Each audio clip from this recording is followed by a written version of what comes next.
The field stretched flat and colorless beneath a washed-out dawn.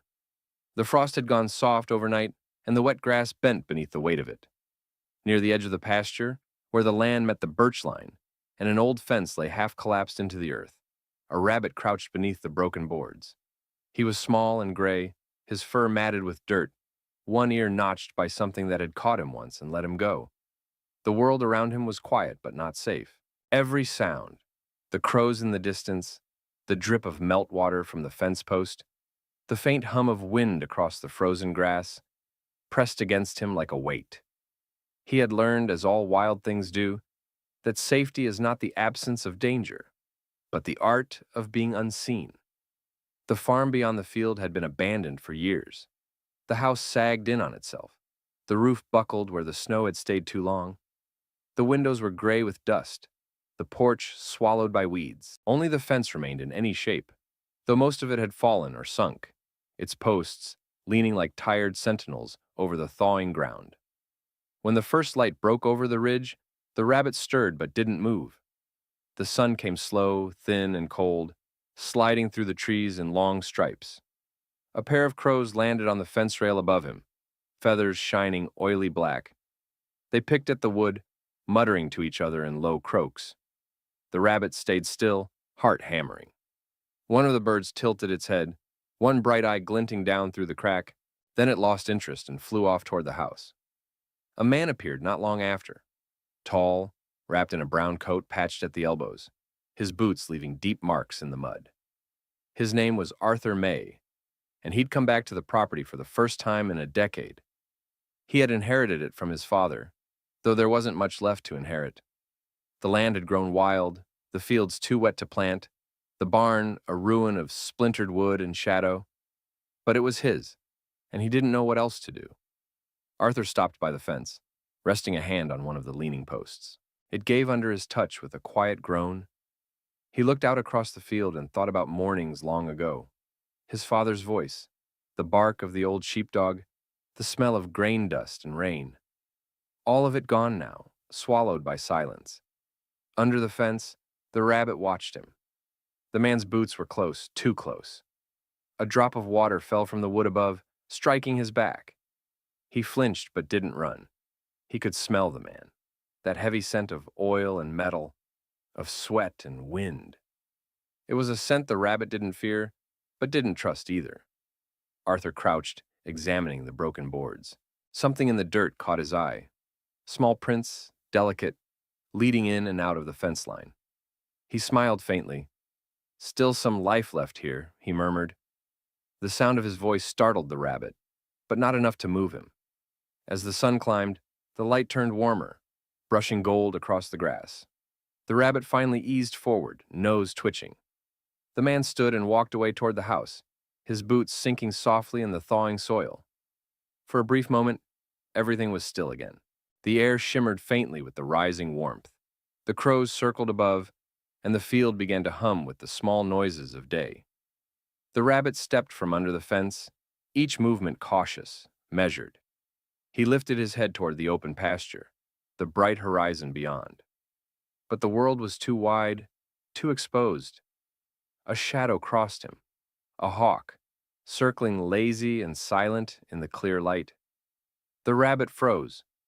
The wind pressed the grass flat, then let it rise again.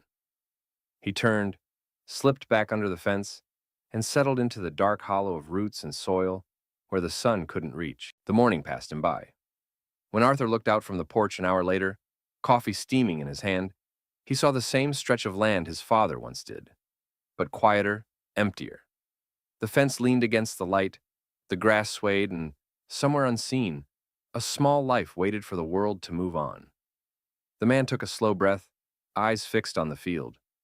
The land was his again, but it felt as if it belonged to something older, something that had stayed behind when everyone else left. The rabbit blinked in the shadows beneath the wood, listening to the wind shift and the faint groan of the fence above him. Neither of them moved. The morning turned to noon, and the sun crossed the sky without looking down.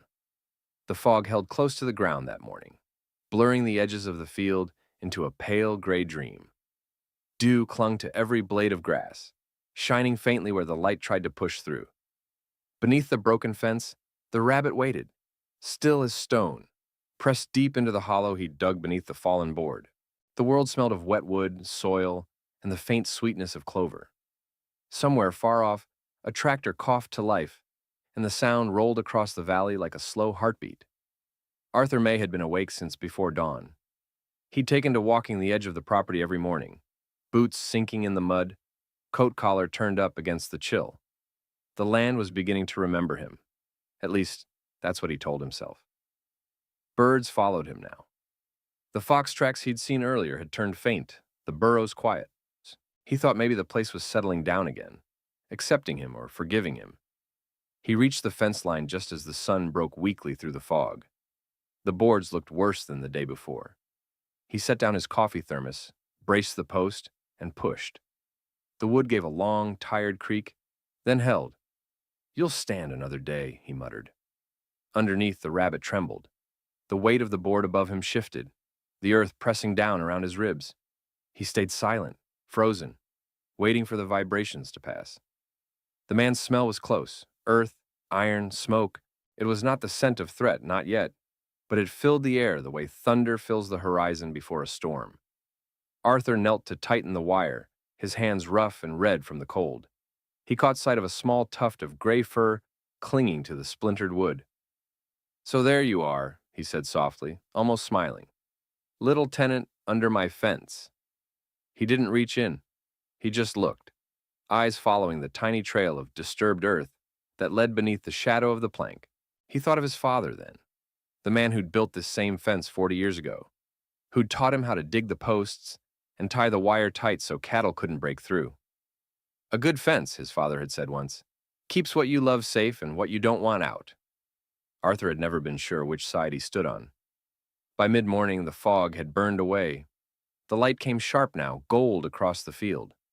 Bees moved among the early flowers, and the wind began to hum through the dry grass. The rabbit eased forward, nose testing the air. The man had gone. The ground was warm again, the noise of human life fading behind the trees. He stepped out from under the board, ears high, whiskers twitching. He moved a few feet into the open grass. The light struck his fur silver. The world felt wider than he remembered, the colors too bright. A blackbird called from a fence post, sharp and quick, and the rabbit's heart jumped. The field stretched in every direction, huge and hungry. He hesitated, then darted toward a patch of weeds near the collapsed gate. Arthur saw him from the porch, just a flicker of gray moving through the gold. He lowered his mug, squinting. "So you made it out," he said. But even as he spoke, the rabbit was gone, vanished between the weeds and the shadow of the old barn. By noon, the air was warm and heavy. The fence stood crooked, the boards still damp from the fog, the hole beneath them dark and cool again. A few blades of grass stirred where the rabbit had slipped out. Then the stillness returned, thick and patient. Arthur leaned against the porch rail, staring out over the land. He'd thought that coming back would make him feel whole, but it hadn't. The farm was quieter than memory, emptier than grief. He wondered if anything living truly belonged to one place forever, or if everything in the end simply hid for a while, waiting for the morning to pass it by. Somewhere out in the tall grass, the rabbit paused, breathing fast. A shadow crossed the field. Hawk or cloud, it didn't matter. He dropped low, invisible again, pressed to the earth that smelled of home and danger in equal measure. Above him, the sun climbed higher, bright and uncaring, and the day moved on without him. The heat came softly, creeping in with the pale afternoon light. The air no longer smelled of frost or wood smoke, but of damp soil, of things beginning again. The field was awake now, flies drifting lazily above puddles, the grass trembling in the slow breeze. Beneath the old fence, where the earth dipped into shadow, the rabbit lay half asleep, his body hidden but his senses alert. Every creak of the boards above him, every hum of wind across the posts, registered like a pulse. He had grown used to the man's rhythm. Arthur came by each morning, sometimes humming under his breath, sometimes silent, his boots soft against the grass. The rabbit knew his sound now, the slow, deliberate steps, the pause at the fence, the quiet murmur that meant no harm, Still, he didn't move until the man's shadow was gone. That day, Arthur carried a hammer and a small tin of nails. He decided to rebuild part of the fence, the first real work he'd done since returning. The land had been patient with him, but he felt its restlessness under the surface, like a breath waiting to be let out. Might as well start here, he muttered. He worked in silence. The dull thud of the hammer echoed down the fence line, startling a pair of starlings into flight. Dust rose from the dry posts. Sweat gathered on his forehead and ran down into his beard. Beneath the fence, the rabbit trembled each time the hammer struck, feeling the vibration in his bones. He didn't run, though. The earth was cool, safe. The world above could break and bend. Down here, there was only stillness. By noon, Arthur stopped to rest. He sat on the grass, legs stretched out, looking across the field. The sky had gone pale blue, the kind that seems endless but carries a quiet loneliness. He thought of his father again, how the old man had stood here every morning, rain or shine, inspecting the fence, the fields, the livestock. A man who belonged to this land, the way trees belong to the soil. Arthur didn't feel that. Not anymore. The world had moved on. The fences had fallen. The past had become a thing that watched him from the corners of memory.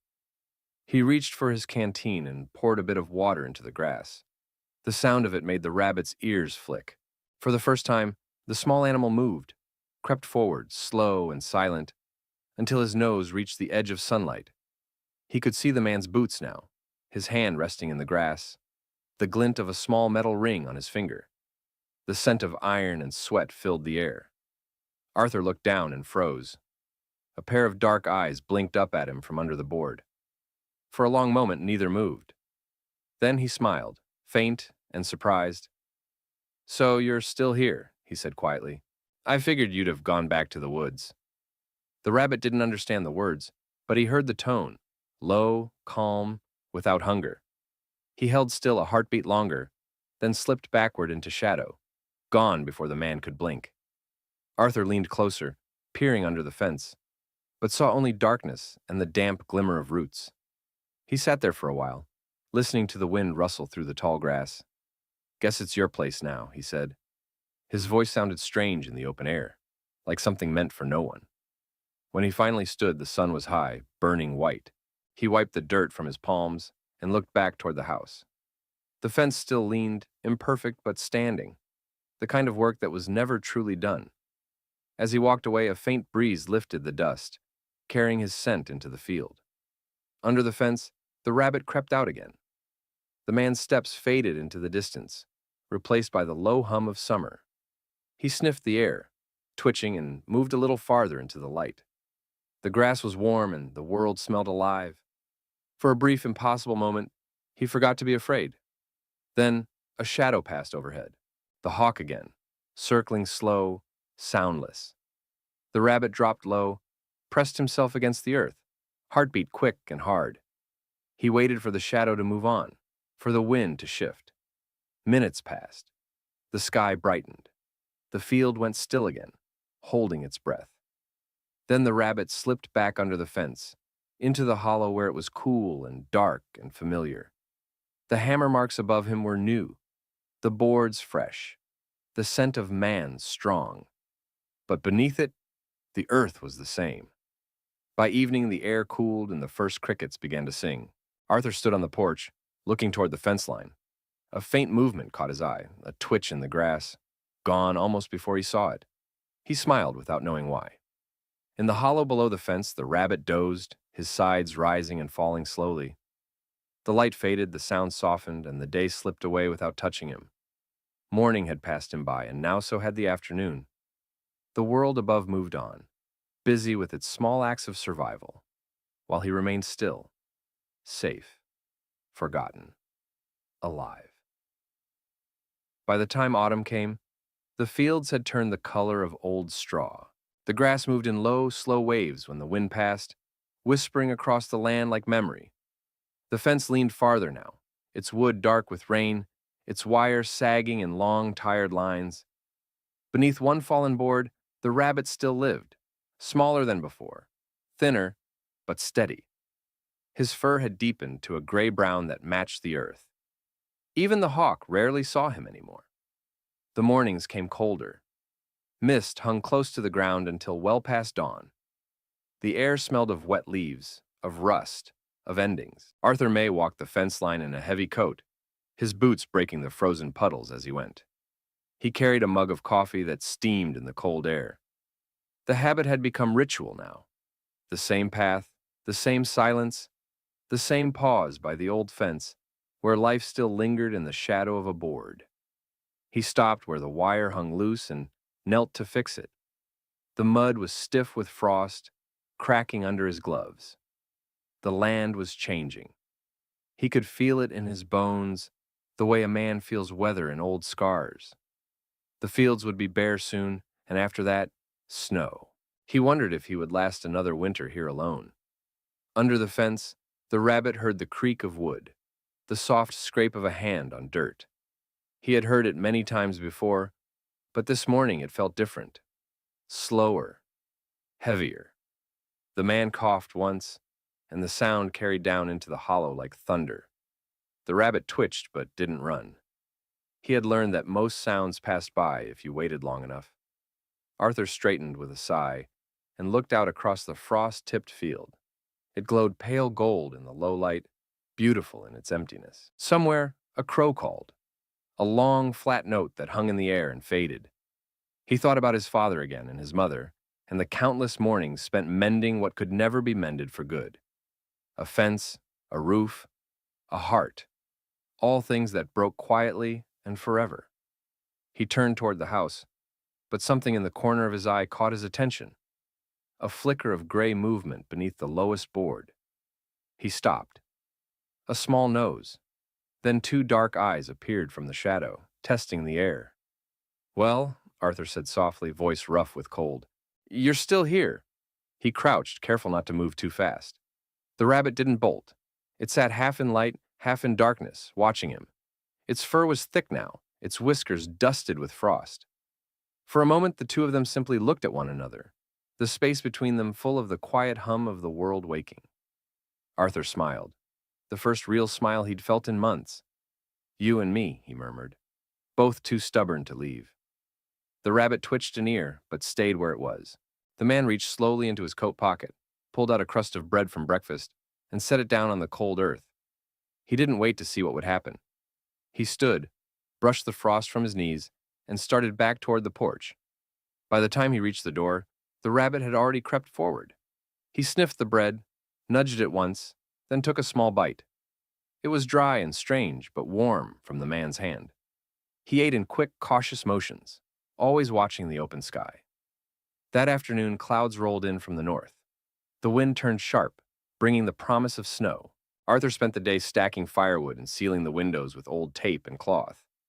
When dusk fell, he lit the stove, poured a little whiskey into his coffee, and sat by the window looking out toward the fence. The field was a blur of gray and gold in the fading light. The wind bent the grass flat, then let it rise again. For a second, he thought he saw movement under the fence, a faint shifting in the shadow, but it might have been nothing. He closed his eyes, listening to the wind rattle the roof. Out there, under that fallen board, something small and alive was surviving another night. It was enough to make the place feel less empty. As darkness took the valley, the rabbit curled tighter in his hollow. The breadcrumb smell lingered in the air, mixed with the earth and cold. Above him, the fence creaked softly, the wood settling. The wind howled and moved on, searching for weaker things to break. The moon rose pale and sharp, lighting the frozen grass in silver. Nothing moved now except the breath of the rabbit, steady and unseen, beneath the old fence that had forgotten how to stand straight, but not how to shelter. Morning would come again. It always did. But whether it noticed him or not, no longer mattered.